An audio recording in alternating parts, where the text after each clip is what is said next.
All right. We should be back. After Sorry some about that. technical Yeah, difficulties. technical difficulties. We'll edit that part out. Don't worry. That's what we paid the production crew for. So Well, are we're back. live, so- We are live. Sorry about that. Be that as it may. Yeah, exactly. Great segue. But the one thing I was going to say, transitioning into it, was with Carolina heading to Florida. Florida now has last line change, so they get to dictate the matchups, and I think that can kind of insulate the absence of Sam Reinhart should he be out long term. So I think the only thing Carolina has going for them is that they're going to shuffle around Barkov's line, and they have to fill that hole, so they get a little less depth. But I don't think depth is the reason they're losing this series right now. That is correct. That's very fair. Deferrod is in our Instagram chat, and he brought up the best segue because he says, "Do you guys think the Stars can take Game 2 as well?" And I think that's a great segue. I think it's a great segue. We will get into the Shooting Stars here. This is brought to you by CustomConcessions.net with the Western Conference preview or Western Conference recap. If you need any kind of food truck help, check out CustomConcessions.net. Let them know that your friends at Between the Benches sent you. As far as the Stars go, I mean, I think that's a backbreaking loss for the Oilers. I think it's a great question by Dufferrod. I'm just going to pose the question now. I think Game 2 is a can't lose for Edmonton. Why is it? Why can't lose and not must win? I think it's a can't lose because if they do lose it and then go home, I feel like all the magic is gone. Like, obviously, a series doesn't start until the home team wins, right? We all know that adage. But the way they lost Game 1 to make sure that they keep the morale, they only had 3 guys on the whole team get points in that game, by the way, when they lost 5-3. And it was McDavid, Ryan Nugent-Hopkins, and Leon Draisaitl. So literally, like two of the guys you obviously expect to get points. Nugent-Hopkins is, a good player in his own right, but I mean, nobody else literally registered on the scoreboard. Like, it was just insane. So I just feel like they need to have a team effort. Even if I hate to say, like, even if they lose, but if they have a team effort, maybe it gives you some good vibes. But then the way they lost that game, I feel like you can't have you have to split at home with them. You have to split in Dallas for Edmonton, I believe, to have any kind of shot in the series. I mean, which Stuart Skinner is going to show up? Is it the guy that wasn't allowed to play in LA because he blew it? Or is it going to be the Stuart Skinner that helped get them to where they are right now by closing out? How much of that was on Stuart Skinner, though? I'm not saying I'm absolving him of all blame, but dude, 5 goals in the third period? Man, that can't just be the goalie. Come on. I mean, are you going to put it on McDavid or Draisaitl? Like, who are you going to put it on? If not the guy solely responsible for keeping why it does it on have that side of the goal? Why does it always have to be the goalie, though? Like, I don't know. It's his job. This poor man has been put through the friggin' ringer. Like, it has. I mean, because by the way, Calvin Pickard is not available. That was my next point. Okay. He wasn't even the backup. It was Oliver Evan Rodriguez, or not Evan, or Oliver Rodriguez. Oliver Rodriguez. Yep. So the man that defeated the harmonicas, he can't even defeat the fake breasts. So wow, he won't get a chance to. Well, what else does Dallas know? They bring out the big guns in every sense of the word. Sure do.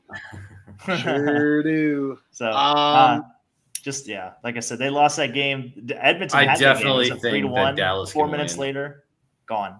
Go ahead, Graham. Yeah, I definitely think Dallas can win. I think they're the deeper team. I think Draisaitl and McDavid are going to be hard to contain no matter who's up against them. But they're on the same line, so they're dangerous for 20 minutes of the game. Now, then with Evander Kane, their depth is also doing very well.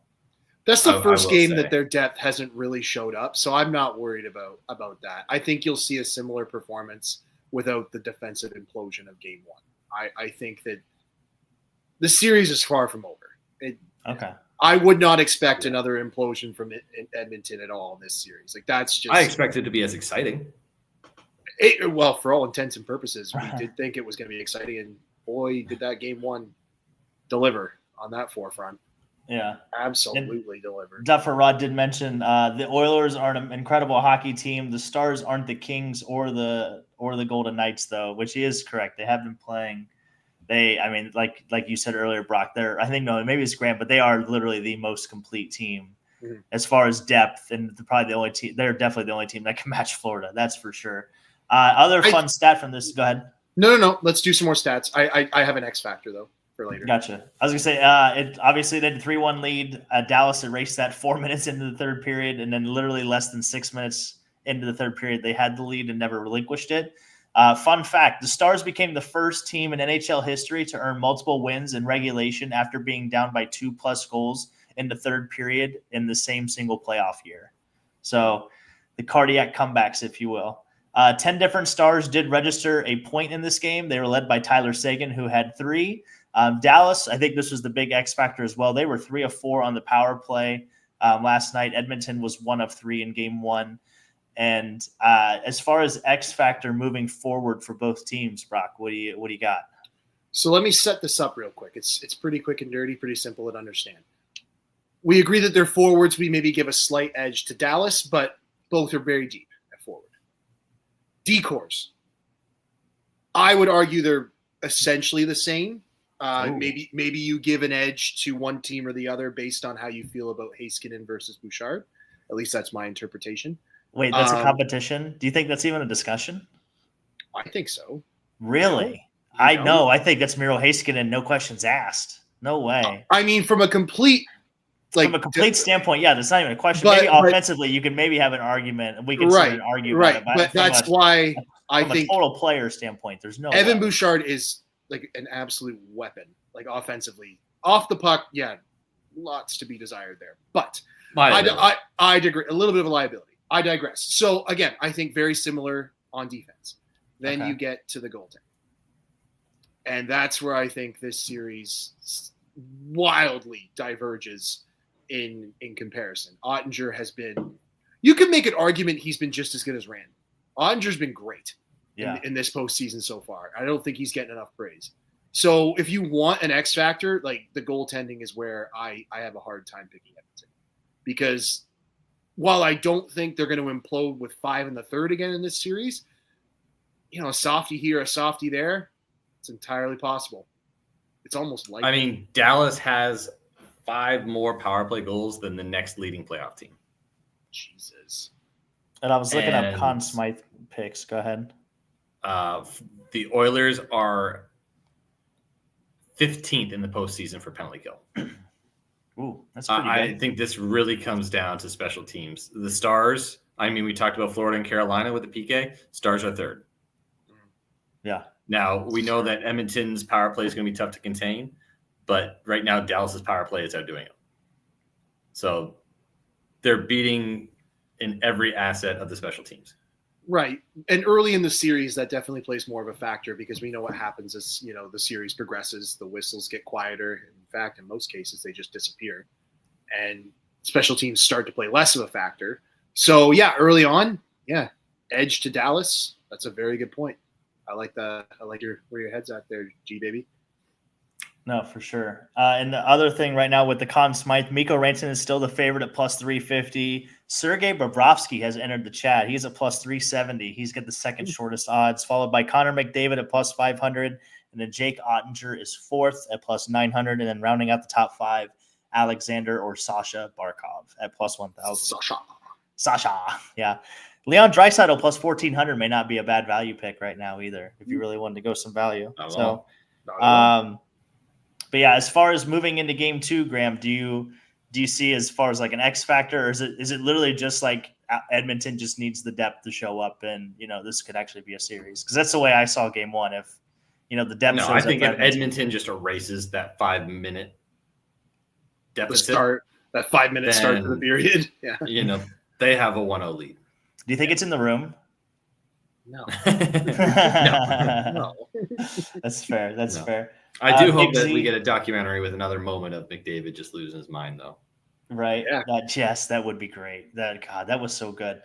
Big Z mentioned, feel like the Oilers have been inconsistent. Each player's hit or miss recently. Still a powerhouse team, but the closer and closer to the finals it gets, the scarier it looks for Edmonton. Also mentioned that I'm assuming Edmonton is by what he means by they, but they can match Florida. However, if they get consistent with every player. And then Duffel Rod mentioned, as a Stars fan, I hold my breath every time McDavid touches the puck. So I think that's all of us, honestly, when McDavid plays. You're not alone. So, yeah, you're not alone. I was going to say, everybody twists their legs or crosses their legs, hoping they don't shit themselves when McDavid's bearing down on you. So yeah, take it from a Kings fan if we had one. I can only imagine how they feel. So, well, moving forward, Graham, do you see as far as any kind of difference? I mean, I do like Brock's point. I do think the biggest differentiator is between the pipes in this series. I don't know if you agree with that. Yeah, it's hard not to. Ottinger's played he's already a great goalie, but he's already played above his class so far in the playoffs. Okay. Stuart Skinner, extremely inconsistent. We've seen him go on great streaks, and we have seen him might as well just play on the bench. Yeah. 100. Yeah. So you might as well play with 6 skaters at that point. Eh? I mean, if we get Skinner's best, I think the series gets a lot tighter. And I mean, that game was already tight. Yeah. So tight. It ended up being tight. 2 periods. It wasn't tight. It was very. It was like a tale of different halves. Yeah. But it ended up being tight.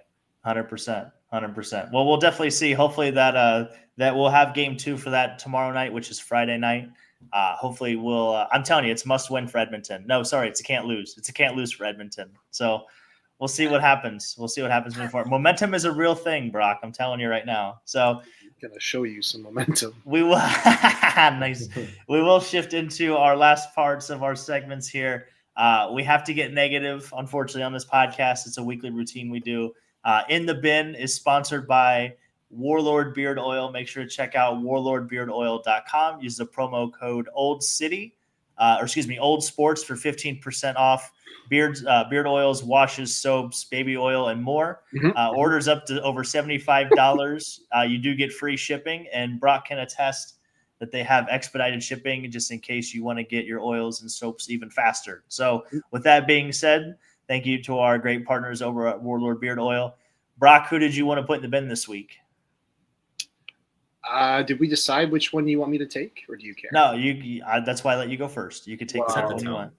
Yeah, set the tone. Set the tone. I will. So, I don't think they're ready for that yet. I'm going to put the Leafs in the bin. Now, not for the reason most people would think right off the get. I know a lot of people have been sharing the Buffalo memes, like we noted earlier. They just seem to get better and better as the trolling goes along. But the Vancouver Canucks have made the playoffs twice, and the Leafs have been there every year for the last 9 years. And I'm misreading this, aren't I? Yes. And the Canucks have more playoff wins than the Leafs do in that span, which is just and Toronto's been there every year. Yeah. Hilarious since the Matthews era began. I don't know what I every time I saw that. You don't have words. I don't. Like when I saw the Buffalo stat, man, they haven't been there for 14 years and they have more. It's just bro. It's laughable. It's just laughable. Yeah. They got so would you say you're relieved the season is over? Or I'm going to relief all. No, I'm not going to finish that sentence. Okay, nice. And you missed my second favorite stat, and that is also that the Maple Leafs are now they also now have the second most consecutive losses in winner take all games, and that's 8 consecutive losses. So the record is the Rangers. The Rangers have 10. And I think it was like a span of like the 40s to like the 60s. So we're talking a long, long time ago that, this is record breaking stuff that your team is performing at. So hopefully it gets better. So Graham, who did you want to put in the bin this week? Man, I looked at the NHL ratings and the viewership, and I got to put that in the ratings. I don't know why fans are not watching. I don't know if it's what teams are in the playoffs. but viewership on the ESPN platforms are down 28%. Yeah. And on TNT platforms, they're down 19%. Like, these playoffs have given us nothing but gold since they began. Yeah. And yeah, it's a bad look. I was gonna say, do you think it's got more to do with maybe the teams or the markets? I don't know. Obviously I'm not up in Canada and the Canadian markets. And I don't know TV ratings from a calculator. So what would you be your expert opinion on that situation? I have no idea. I don't see a difference year to year, like in terms of product. So I guess viewership. Well, I mean, we like hockey. We like hockey a lot more than the average person. Yeah. Yeah, that's fair. We're not average. We're not qualified to answer this. We're not average. Everybody in the fans. chat, 100%. We're not average fans. No, that's very fair. That's very fair. And shout out to the chat, by the way. Big Z, we'll get to you. I'll get to your comment because he brought up Boston being in the bin, but I would argue that they get the C this week, and I'll explain why in just a second. But I wanted to put Connor Hellebuck in the bin. I suggested maybe trading him. Obviously, it was a pipe dream just because he's got a no trade clause, but. For the third straight year, he finished the playoffs with a goals against above 3 and a save percentage below 89%, 0.890. So we always, I was going to say, you kind of like that 0.89 or that 0.9 number when it comes to the playoffs. You've gone back and forth off pod with me about Stuart Skinner versus Calvin Pickard, and you kind of always use that number as the baseline, Brock. So for him to be below that baseline number and for everybody to be telling me he's the best goalie on the planet, it just doesn't line up for me very much. So third straight year, you're going to tell me he wasn't that bad a couple years ago. Well, it's been 3 straight years that he's been, we'll say, mediocre, and we'll call it that. So it's a tough look for the man. I got nothing but love for the Jets fans. I love a good whiteout. Don't get me wrong. I love a good, and that's not anything racial, by the way, but I love the atmosphere, and it's a great time. So, well, it's tough. Hopefully they can turn it around. Hopefully they can. I don't know what they need. Maybe just some luck. Maybe they just can't win the President's Trophy. Maybe that's what it comes down to. So, or a healthy blue line. Yeah, that would definitely help. Josh Morrissey would definitely help. So, but that was in the bin. That was sponsored by Warlord Beard Oil. Again, check out warlordbeardoil.com. Use that promo code Old City Sports for 15% off, and let them know that Between the Benches sent you. So, one of the last things we'll get into here is Getting the C, and this is brought to you by SeatGeek. Make sure to download the SeatGeek app and use the promo code Old City Sports Network for $20 off your first purchase. We did have Duffer Rod in the chat too. So Duffer Rod, if you got SeatGeek, use that promo code. Check out Game 2 down there in Dallas. He is from Texas. So hopefully you can check that out. Big Z, I think, by the way, is he said he was a Flyers fan, but I don't know where he lives at or if he's anyway. But yeah, check out that promo code Old City Sports Network for $20 off at SeatGeek. And Graham, who are you giving your C to this week? We talked about this guy a lot on this podcast, but Paul Maurice. So the one stat, I was trying not to say it when we were talking about the Florida-Carolina series, but the Florida Panthers are now 28 or I believe 29 now and 0 when leading after any period in the postseason under head coach Paul Maurice. So if the Panthers have a lead, when that buzzer goes to end the period, just pencil them in for a win. That's fucking nuts. That is insane. That's obnoxious. That's nuts. Does that speak does that speak to the coaching? Does it speak to the team play, the goalie? Is that all of it? Everything? I think everyone buys it. Everyone buys in to what Maurice is saying in the room. When he says, guys, it is time to shut it down. It is time to shut it. And they all do it. Or guys, let's get another one. Yeah. They find a way to do it. It's never that easy, but they find a way to get it done. Nice. That is very fair. By the way, Big Z mentioned earlier when we were talking about getting rid of Rod Brindamore before we had our technical difficulties. He was saying that what if they had Rick Tocchet and Rod Brindamore in Philadelphia coaching together? That would be pretty sick. I highly doubt they can make that happen, but that would be kind of sick. Yeah, that's fun. Like both of those guys going around. Yeah, right. Men command like $5+ million a year, so that's most expensive assistant coach in the league. That's for sure. Yeah. So, all right. Well, Brock, who are you giving your C to this week? Okay, I saw this and I thoroughly enjoyed it. I'm not a big basketball fan, but here we go. So you love numbers, though. I do. In the NBA, I'm assuming this is only in the postseason. I didn't actually clarify that. But yes, teams trailing by 7+ points in the last 50 seconds of the fourth quarter or in OT are 4 and 1,702. So they've won 4 of 1,706 games. And the Indiana Pacers of this year are 3 of those 4 wins. Yeah. They have won every series, every round of this year's playoffs. They've had one against every team they've played. Ridiculous.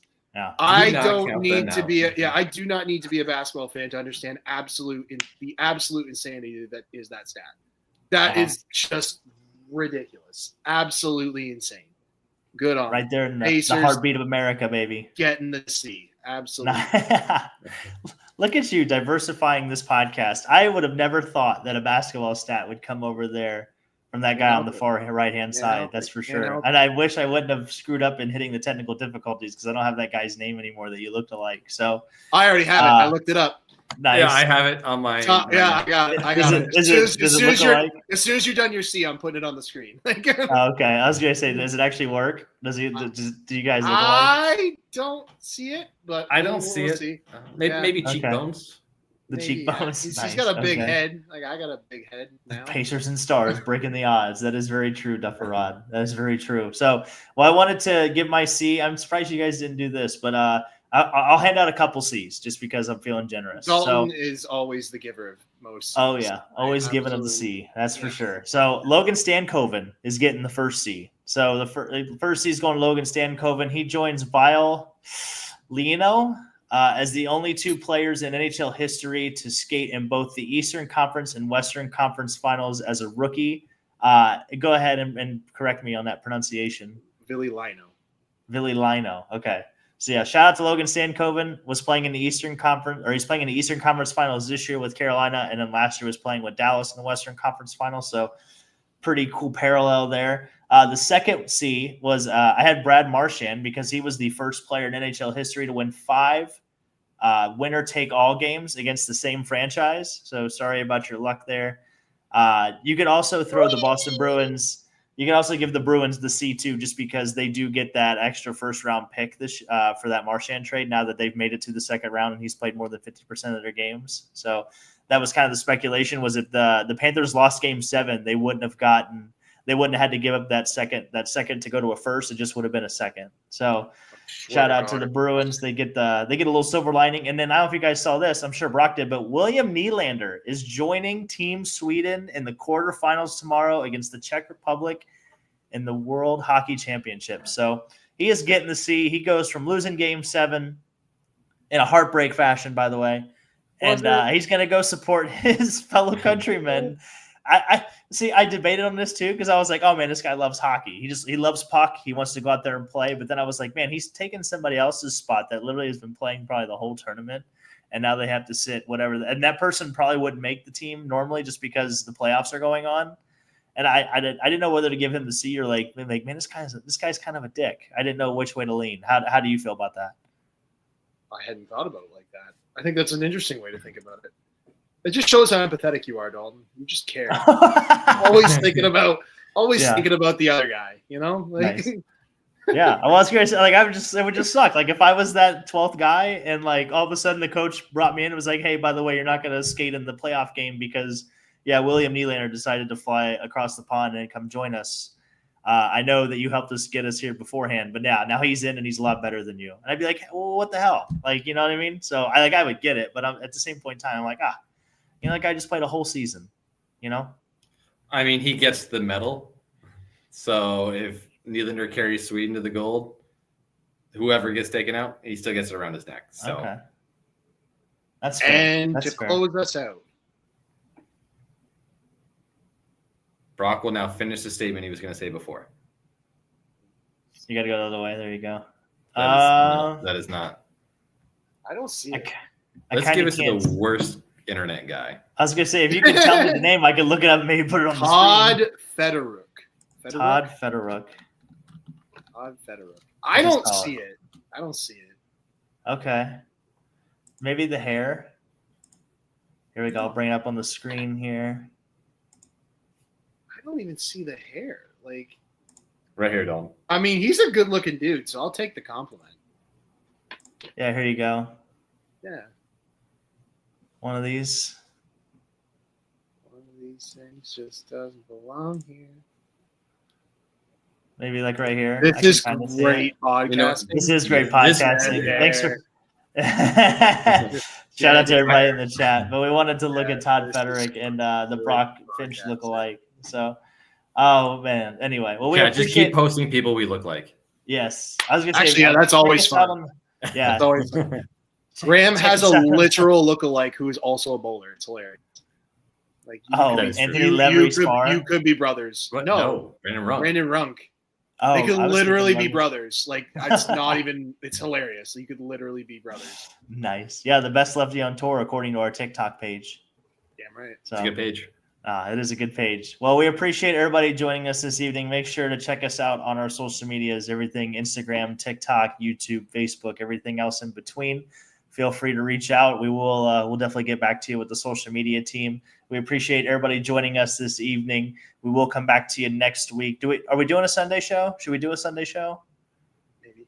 Maybe a Monday show, maybe Memorial Day. Maybe Memorial Day show. Anybody? Little mem day. Yeah. I am still traveling. Okay. Well, where are you this week, by the way? Why? Michigan. Why must you? Northern Michigan. What tournament are we talking? Is it regional?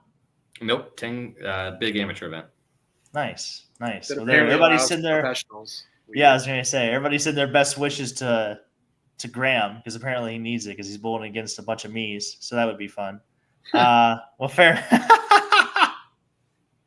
Well, fair enough. We appreciate everybody joining us from Brock, from Big Canada Daddy, Graham Faw, myself, Dak. We are the Between the Benches podcast brought to you by Old City Sports Network, and we shall see you next time. And that concludes this week's episode of Between the Benches. Make sure to follow us on Instagram and check us out on YouTube. Also hit the like and subscribe button and look out for the next episode. Until next week, you Harley Riders. Doc, what a fitting ending! This is incredible!